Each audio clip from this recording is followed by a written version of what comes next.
Bonjour, je suis Aurélien Richard, directeur artistique de la compagnie Liminal, pianiste, compositeur et chorégraphe. Je suis ici pour vous présenter le projet Témoins de la mer, qui est un opéra documentaire qui a été écrit pour célébrer le 60e anniversaire du musée de la pêche de Concarneau. Alors, pourquoi Témoins de la mer est un documentaire? Eh bien, tout simplement parce que nous sommes allés collecter le témoignage de personnes qui sont de près ou de loin liées au métier de la pêche, à ceux qui font et sont la pêche. Bien entendu, nous avons interviewé les personnes qui travaillent au musée, mais aussi bien d'autres personnes, et vous les découvrirez dans le film.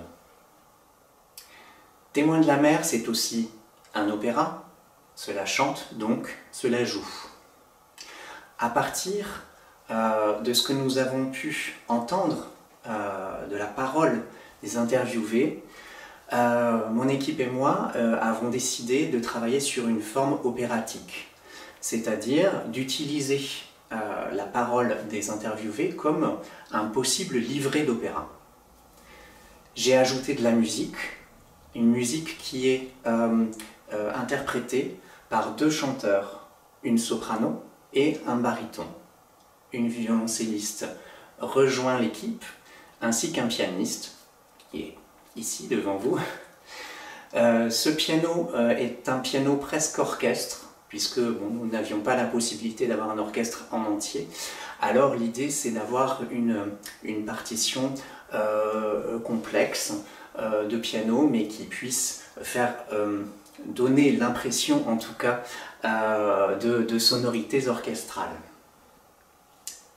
Témoins de la mer, c'est aussi un objet dansé, et nous avons été très heureux de pouvoir transmettre les postures, les gestes des pêcheurs, après les avoir beaucoup étudiés.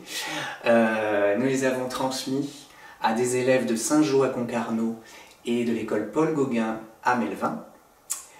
Et donc cela crée une sorte de chorégraphie que vous pourrez donc découvrir à la fin du film.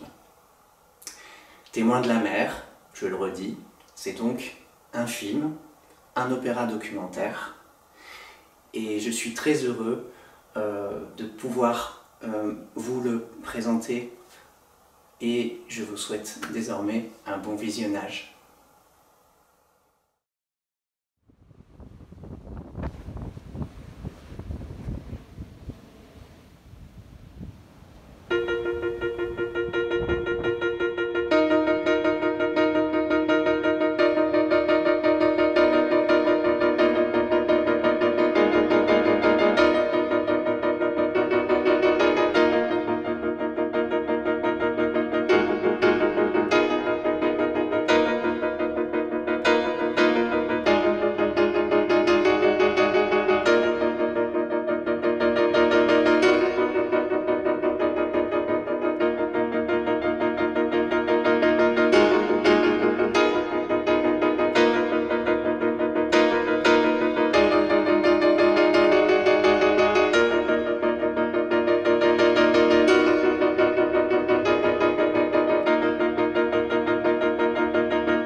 mercredi 11 juillet. Après déjeuner, je vais avec Scalar à la glacière Leclerc que nous trouvons difficilement. Nous y laissons le poisson volant et revenons avec un os de nageoire de baleine que nous déposons dans la salle du pèlerin. Je fais des étiquettes et essaie de téléphoner sans succès à Omnium Peinture et surveille le musée. 150 entrées, plus 65 enfants. Je m'appelle Michel Quintel.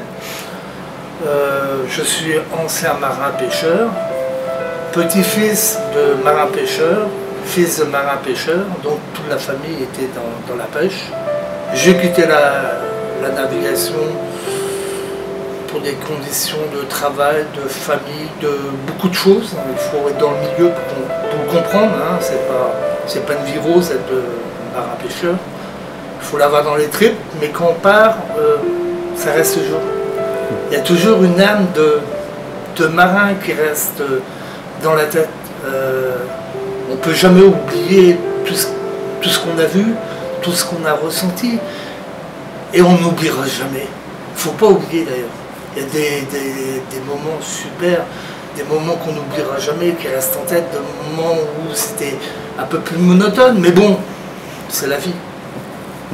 Que ce soit en mer ou à terre, c'est exactement pareil, il y a des hauts, des bas, et je pense qu'il faut garder que les bons, pas les mauvais.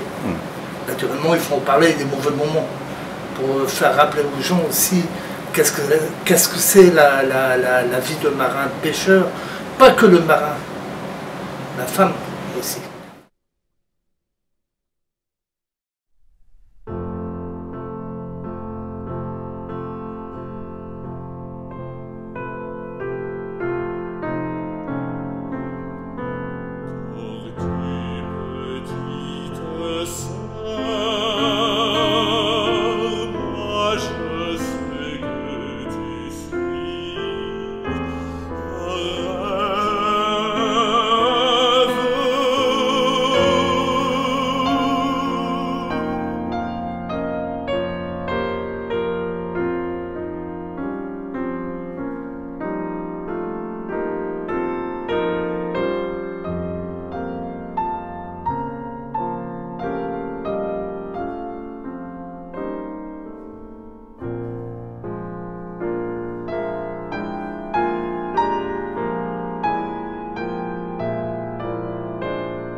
Tortue de mer.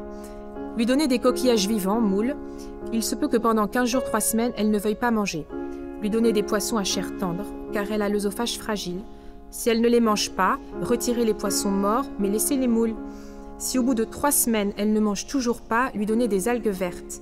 Il y a 2 espèces de tortues, celle qui mange des algues et celle qui mange des coquillages. Inutile de lui mettre un support.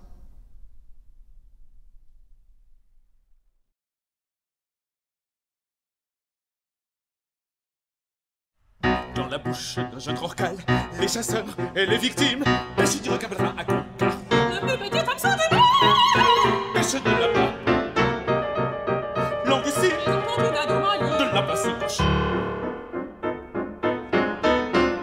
cloche à brume en usage, membre des anciens de Chalon. Sardinière au début du siècle.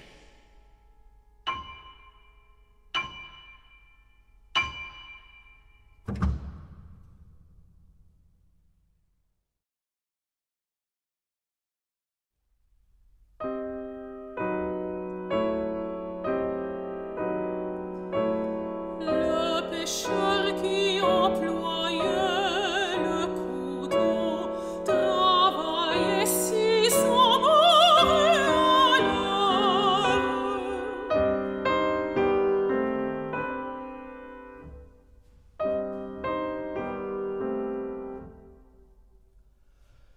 C'était un des meilleurs trancheurs de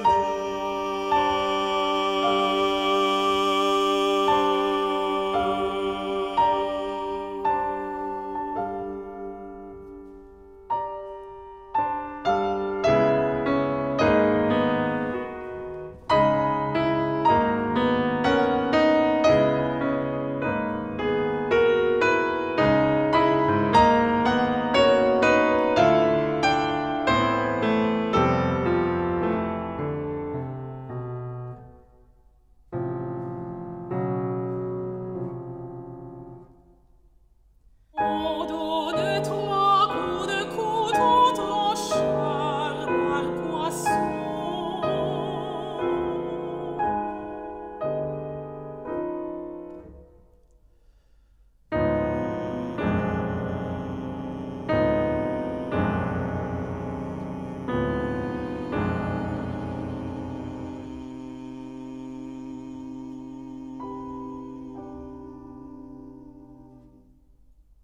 Fait et mis en place le 13 juin Non, le 12 juin.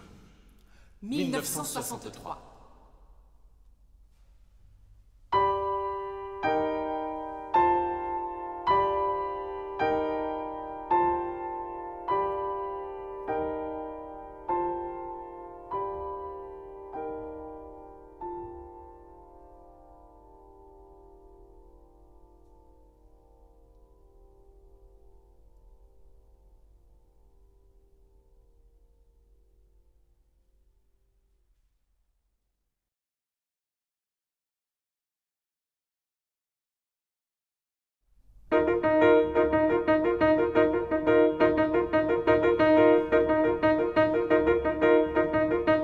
Les sardines, attirées par la passe, se prenaient par les ouïes dans les mailles du filet, tenues verticalement dans la mer.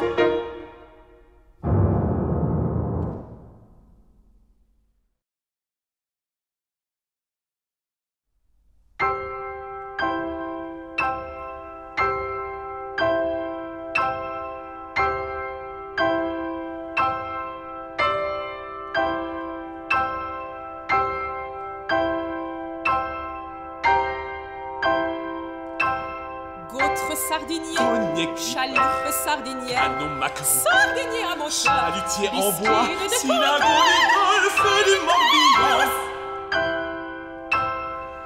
Doris, modèle de 30 navire, cm. usine, baleinier et son chasseur, Cogné à coque d'un voile, bateau en construction,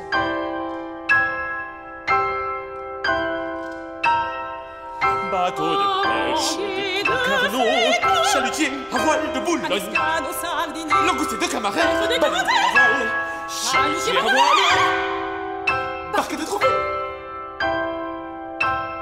reçu en juin 1965, Faite en août 1962. qui en septembre 62, Commandé en juin 62.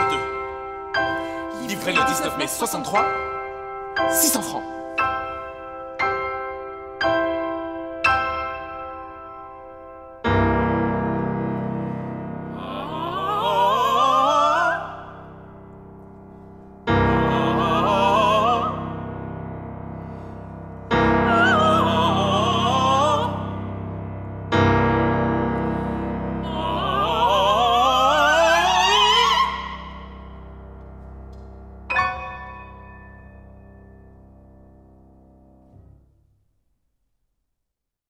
samedi 28 juillet.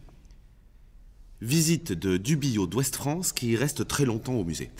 Devant lui, une visiteuse de Begmail, 60 ans, accompagnée de 2 petits-enfants, me dit « Monsieur, vous ne faites pas assez de publicité pour votre joli musée. » Nous ne le connaissions pas.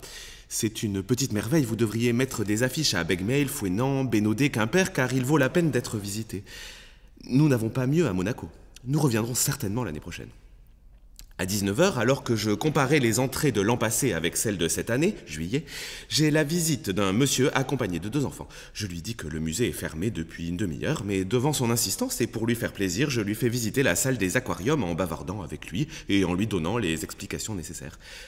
Il me quitte enchanté et laisse un billet de 1000 francs que je remets au guide le lendemain matin.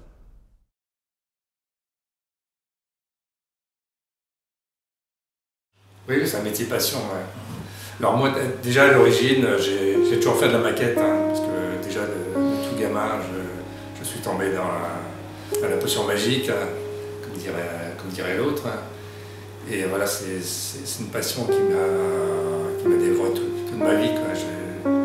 J'en fais encore, voilà, j'ai de la chance maintenant d'être retraité et de pouvoir enfin faire des maquettes pour moi.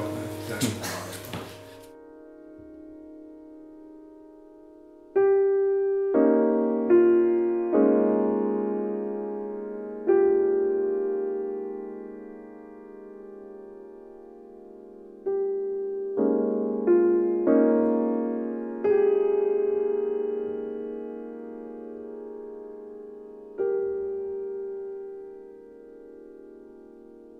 En fait, on avait comment dire, une texture un peu en strate, parce qu'on voit toutes les couches superposées de la matière. Donc il y a un travail de ponçage à refaire en fait. Donc au final, le constat qu'on s'en était fait, c'est qu'on avait perdu plus de temps en faisant sous-traiter des coques en impression 3D, entre le retravail des plans techniques, etc., pour qu'ils soient au bon format de fichier pour les machines numériques. Alors que si en fait on les avait fait en bois, on aurait gagné du temps.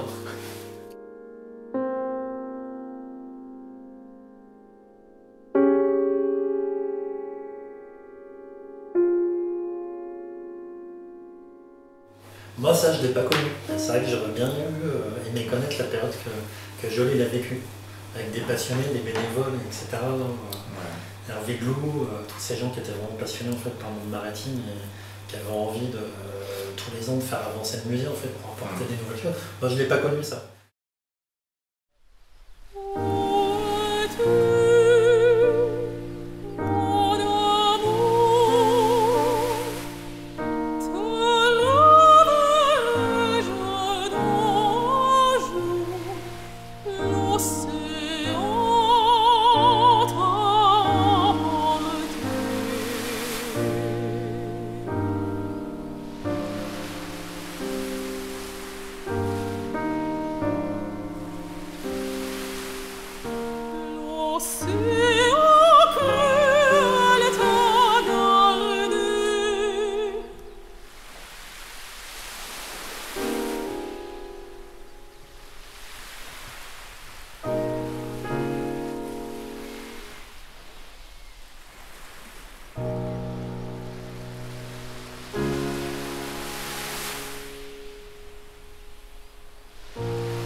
Le 4 août 1962. Je vais chercher après déjeuner le modèle de Tony et Clipper au passage. Dès mon retour au musée avec M. Guilloux, visite des journalistes. 303 entrées, je suis pris sans arrêt. Pierre Nicot venait construire 3 bateaux qui sont le Mélodie, le Symphonie et puis l'Opéra. 3 pêches arrière construits au chantier de Cherbourg en 81. Et donc ce bateau-là a été mis de côté parce que voilà, il avait fait son temps.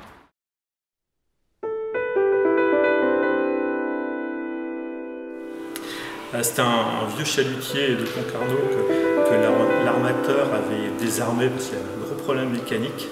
Et le hasard a fait qu'en lisant un jour une annonce professionnelle de bateau de pêche à vendre, parce que je travaillais dans le milieu de la pêche alors, j'ai vu que ce bateau était à vendre et avec un copain journaliste à Ouest France, on a appelé l'armateur qui, pour presque le franc symbolique, c'était les 1000 francs à l'époque. Les 1000 francs, pourquoi? Parce que c'est un don pour la recherche contre le cancer.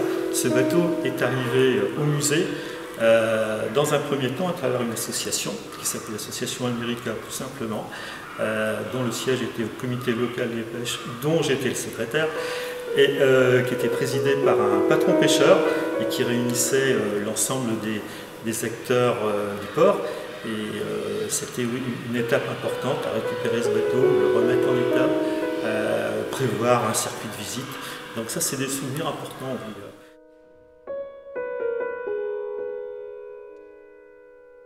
Avec quelquefois des surprises quand il a voulu créer une estacade où est le chalutier des Murica à l'heure actuelle, là. Les monuments historiques, les bâtiments de France se sont mêlés de l'affaire en disant attendez, vous avez les remparts, vous ne pouvez pas faire ce que vous voulez sur les remparts, on n'a pas le droit de le faire. Ça a duré des années jusqu'à un moment où je dis bon ben, en relation avec le musée, je dis on va le faire, hein. Et puis toute la papasserie, l'administration, etc., on va un peu passer outre, quoi. Et donc on l'a fait, mais en prenant une précaution que j'avais demandé, que l'estacade ne soit pas collée au rempart, c'est-à-dire qu'il y ait 2 à 3 cm d'écart par rapport au rempart. Ce qui fait que quand l'inspection des monuments historiques est venue, je les ai accueillis volontiers de façon très conviviale, mais quand ils ont voulu aller voir l'estacade, je leur ai dit, écoutez, le sort est réglé, l'estacade ne touche pas les remparts, donc vous n'avez rien à voir avec ça.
6 août. Aidés de Ledantec, nous mettons dans ma voiture les chaluts qui nous restent, puis la maquette du Mercator que nous allons rendre à M. Baillery. Je reçois la visite de M. Rioual, patron pêcheur, qui m'apporte des coquillages, coraux, etc. Nombre d'entrées record, 367 plus 103 enfants.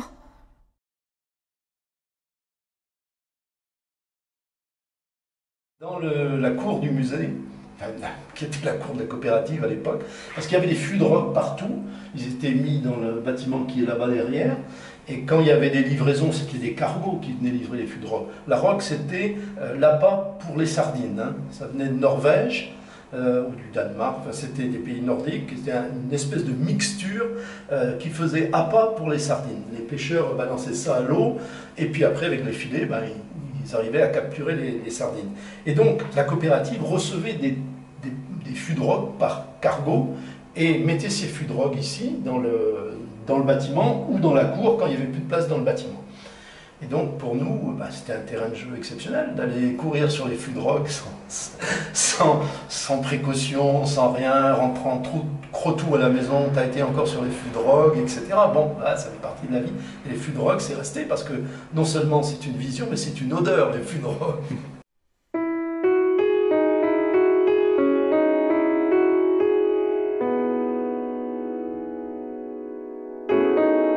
On entendait le souffle des baleines. C'est inimaginable, cette impression qu'on a, c'est une plénitude, c'est un calme, on n'a pas encore lancé les machines, et vous entendez le souffle des baleines qui passent juste à côté comme ça, alors qu'elles ont dormi à côté de nous, hein, parce qu'elles étaient là sur leur lieu où elles allaient aussi se nourrir.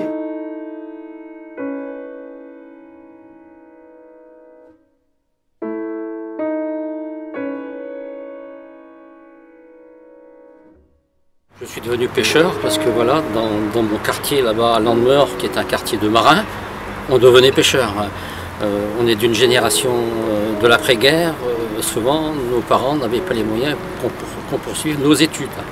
Donc voilà un peu pourquoi on est rentré à l'école ici à Concarneau en 64. On était 144 élèves. Hein.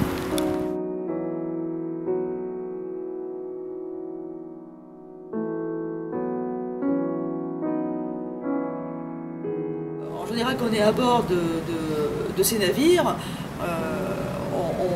on veut leur faire confiance, parce qu'on leur donne notre vie, en fait. Et c'est pour ça que, quelque part, on les considère comme des amis à qui on fait confiance.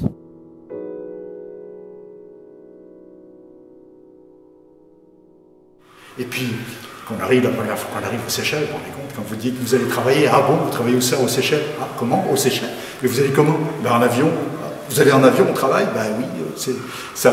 Maintenant on en rigole, mais c'est vrai que ça étonnait les gens.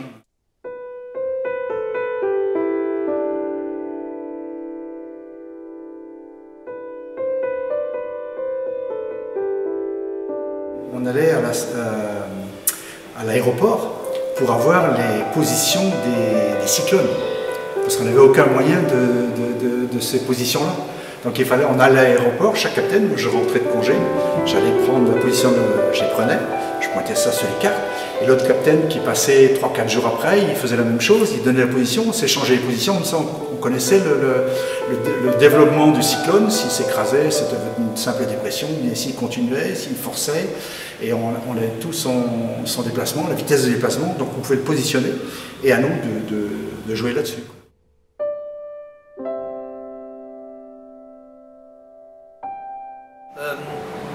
Il faisait routaire, et puis que ce soit mon père ou mon oncle, dire oh là là, on rentre, j'aurais bien mis encore un autre coup de chalut. Alors quand on a passé un certain temps en mer, on rentre, hein, c'est bon, on verra la marée prochaine. Non, j'ai entendu des gens me dire que mon père, même mon oncle, ils arrivent dans les coins, et s'il y a du poisson, on va mettre un coup de chalut. Alors, non, mettez un coup de chalut, ils remontaient à bloc. Ils avaient l'odorat. Ils sentaient le poisson. Mais ça, ils avaient vraiment ça dans l'âme. Ils sentaient le poisson. Ils savaient où le trouver. Sur les chalutiers, quand j'étais sur les chalutiers, quand on ouvrait, vous savez, c'est une grosse poche qu'on traîne. Et quand on ouvre le bout du chalut, là où tout le poisson se retrouve, on appelle ça le cul cul de chalut, hein, c'est pas un gros mot, hein, ça s'appelle comme ça. Et quand on ouvre le cul du chalut dans le parc à poissons, c'est un parc c'est encadré, et la première chose qu'on fait, on regarde voir s'il n'y aurait pas une épave, une petite épave qui peut être intéressante ou pas. C'est comme tous les gamins hein, qui cherchent, vous marchez sur la grève, vous essayez de voir si vous trouvez quelque chose. Là, c'était ça. Poisson de plus de 50 kg, on ne pouvait pas ramener à bord seul, donc avec le palan, on était 2 personnes à le pêcher. Quelqu'un au palan, celui qui était à la canne, et puis une personne de chaque côté avec des vasses croques pour aider à embarquer le poisson. Ça, c'était un beau métier. Je crois que c'est le plus beau métier que j'ai connu.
Simple, on fait passer la ganse, le bout de bleu, dans la petite boucle.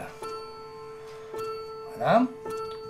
On fait une petite boucle sur le côté, comme ça. Et après cette partie-là va passer en dessous, les deux là. Voilà. Alors on appelle ça aussi le courant dormant et le courant normal.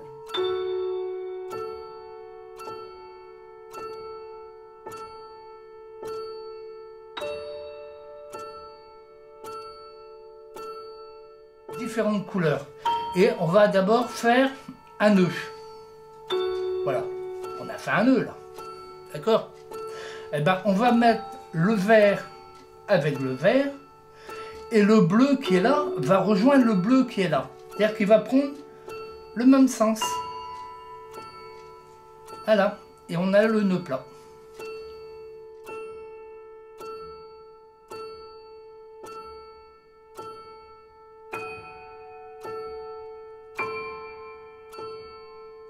Donc on va faire une boucle, une deuxième boucle et une troisième boucle.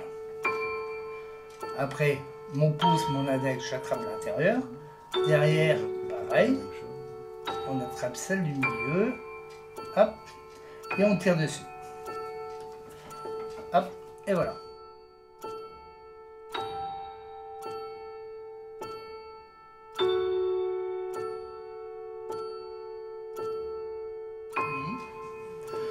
Le serpent, il sort du puits. Il fait le tour derrière là. Et il rentre dans le puits. Une fois qu'il est arrivé dans le puits, on lui attrape la tête et on tire sur l'arme. Et on a le nœud de chaise.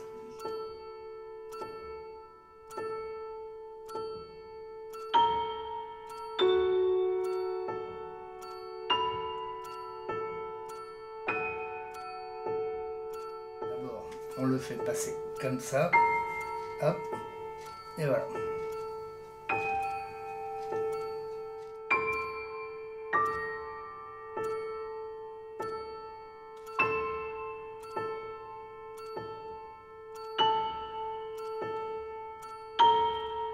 Je mets ma main dessus, je forme ma boucle, là, je passe derrière et je reviens dedans. C'est-à-dire que j'ai toujours mes mains sur le cordage.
11 septembre.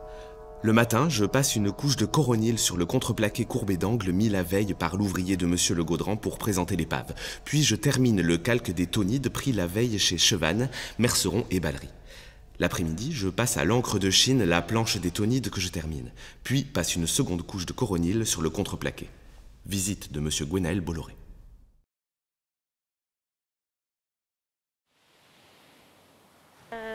Comme un vent qui cogne partout.